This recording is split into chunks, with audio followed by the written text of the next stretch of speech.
নমস্কার, আমি সর্জন Laskar Canning two block Jibantala থেকে বলছি। আমি একজন বিশেষভাবে সক্ষম 2022 টেট পাস হবু শিক্ষক।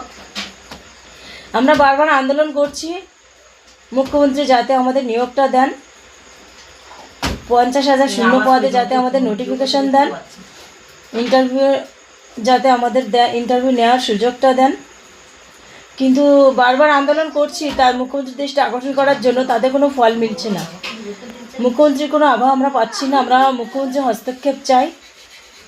প্লিজ আপনারা 11ই সেপ্টেম্বর একটা আন্দোলন আছে, আপনারা প্রত্যেকে আসুন, আমিও যাব, আপনারা প্রত্যেকে আসুন প্লিজ। একত্রিতভাবে আন্দোলন না করলে আমাদের কোনো ফল মিলবে না। আমরা আজকে পড়াশোনা শিখেছি, কত বড় হয়েছি, পড়াশোনা শিখেছি নিজে পায়ে দাঁড়ানোর জন্য,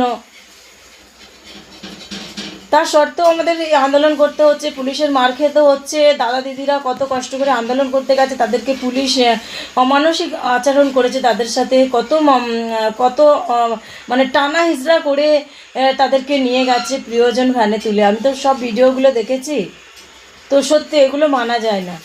আপনারা প্রত্যেকে আসুন, একত্রিতভাবে আন্দোলন করুন। আমিও যাচ্ছি 11ই সেপ্টেম্বর, আপনারা প্রত্যেকে আসুন প্লিজ। আমি একজন বিশেষভাবে সক্ষম, আবারও বলছি, টেট পাস করেছি। ভবিষ্যতে নিজে পায়ে দাঁড়ানোর জন্য, চাকরি করে নিজে একটু ভালোভাবে বাঁচার জন্য আমরা বিদ্যালয়ে যেতে চাই, আমরা রাস্তায় থাকতে চাই না। এভাবে টিউশন পড়ে, আমি একজন টিউশন টিচার, আমি টিউশন পড়ে আমার তেমন কিছু লাভ হয় না, খুব কষ্টের মধ্যে দিয়ে আমার দিন যাচ্ছে। প্লিজ আপনারা প্রত্যেকে আসুন